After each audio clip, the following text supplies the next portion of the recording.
जी बिल्कुल, पाकिस्तान का 75वां जश्न आज़ादी मिली जोशो जज्बे से मनाया जा रहा है। सरकारी सतह पर जश्न आज़ादी की मुनासबत से तकारीब मुनक्किद की जा रही हैं। डिप्टी कमिश्नर ऑफिस में तकरीब मुनक्किद की गई है, जहाँ पर सायरन बजाए गए हैं, कौमी तराना भी पढ़ा गया। इसके साथ साथ जो पाकिस्तान की तहरीक थी उसमें तमाम जो अफराद शामिल हुए उन्हें भी यहाँ पर मदऊ किया गया था।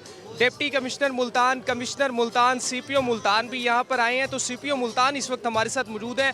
मजीद हम इनसे जानते हैं। सर, आज का बड़ा दिन है पाकिस्तान के हवाले से, तो क्या पैगाम देंगे?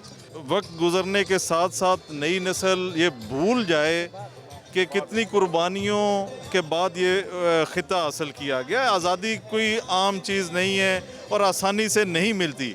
तो ये तजदीद अहद जो किया जाता है, दिन मनाए जाते हैं, योम आज़ादी मनाए जाते हैं, दरअसल मौजूदा जनरेशन को, बच्चों को ये रियलाइज़ करवाने की एक कोशिश होती है, एक यादगार होती है कि इस मुल्क को मिल तो गया है, इसको बचा के भी रखना है, इसको संवारना है।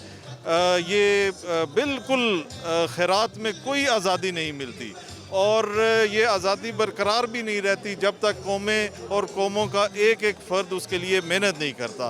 यही अज़्म जो है वो इदारों के अफराद में भी होना चाहिए। जिस तरह मुल्तान पुलिस को मैं रिप्रेजेंट कर रहा हूँ, तो मैं सबको यही कहूँगा कि एक एक कांस्टेबल अपना फ़र्ज़ समझकर बाहर निकले, अपना फ़र्ज़ की अदायगी करे। और नौजवानों के लिए पैगाम आपके हवाले से कि मुस्बत और तामीरी सरगर्मियों में अपने आप को शामिल रखें। ये जो कुछ अरसे से वन व्हीलिंग या कोई हुल्लड़बाजी कुछ जगहों पे, अब तो माशाल्लाह उसमें भी काफ़ी हद तक कमी आ चुकी है।